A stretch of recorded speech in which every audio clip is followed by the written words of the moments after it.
রব্বুল আলামিন বলবেন, মালাকুল মাউত কেঁদো না, এটাই দুনিয়ার বিধান, আমি আল্লাহর দেয়া বিধান, এটাই জন্মালেই মরতে হয়। যাও, জান্নাত জাহান্নামের মাঝখানে একটা জায়গা আছে, জায়গাটার নাম হলো আরাফ। এই আরাফের মধ্যখানে যে দাঁড়াও, ওখানে যে মালাকুল মাউত কাঁপতে থাকবে। মালাকুল মাউত বলবে, আল্লাহ, সৃষ্টির শুরুতে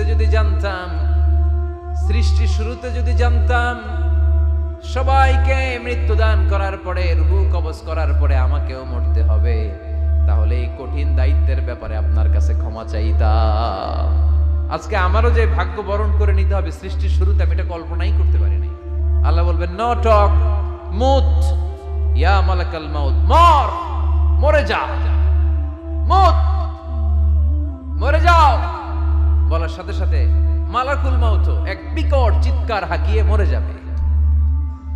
মালাকুল মাউতের চিৎকারটা সেদিন এত ভয়ঙ্কর হবে, বিষ্ণু ঈসা ইসলাম বলেন, ওই চিৎকারের আওয়াজ যদি পৃথিবীর মানুষেরা কান দিয়ে শুনতে পেত, তাহলে কিয়ামত সংগঠিত হওয়ার জন্য আলাদা করে ইসরাফিলের সিঙ্গার প্রয়োজন হতো না।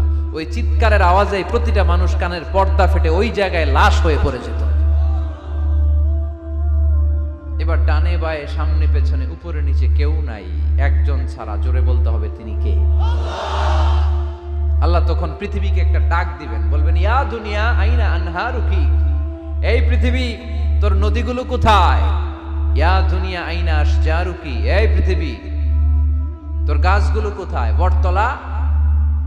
ইয়া দুনিয়া আইনাল জিবাল, তোর বড় বড় মাউন্ট এভারেস্ট পাহাড়, আলাস্কা পর্বতমালা, আলপস পর্বতমালা, এগুলো কোথায়?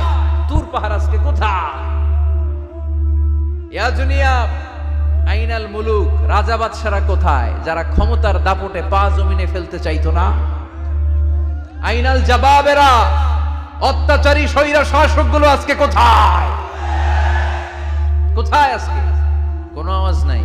আল্লাহ তখন হুঙ্কার দিয়ে বলবেন, লিমানিল মুলকুল ইয়াউম, who belongs the kingdom today. আল্লাহ চিৎকার দিয়ে বলবেন, আজকে ক্ষমতা কার?